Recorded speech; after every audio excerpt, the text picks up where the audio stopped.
Ben içeride ağlayayım, sen burada değilsin. Bəs neyim kızım? Hello, bugün akşam ailəvi şəkildə restorana gedəcəyik. İstədim hazırlıq prosesini sizin üçün vloglayım. Birinci kosmetika eləyəcəm, sonra isə hazırlaşıb evdən çıxacağım. Üzümü yaxşı nəmləndirmişəm. İndi yeni bir SPF almışam İbroşadan. İstəyirəm onu sizdən sınayım. Görək necədir. Bu SPF də 50-dir. Həm də ki UVA, həm də UVB var. Normalda SPF-lərdə ancaq UVA olur, UVB olmur. Üzə ekstra bir parıltı verir. Yaxından da göstərirəm sizin üçün. Məncə kosmetikanın altından çox qəşəng olacaq. İndi keçək tonal kremə.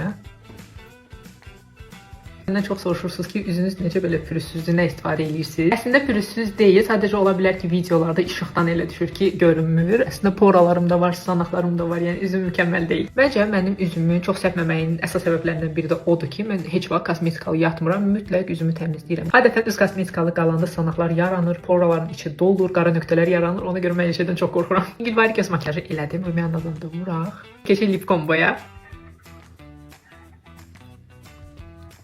Makyajım bitdi. Sizcə necə oldu? Mənim çox xoşuma gəldi. İndi gedək görək qaynanam hazırdır ya yox. Qaynanam kapisikdə çöldə iş görür.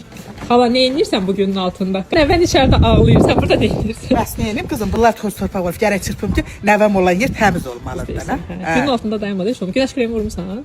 Səndə yaxşılarından var, bir çəkim də. Baxarlardan yaxşılarından da. Gedirəm gətirəm indi. Ver, ver. Özümdə istifadə elədiyim günəş kremi verirəm xalaya, xala ala vur.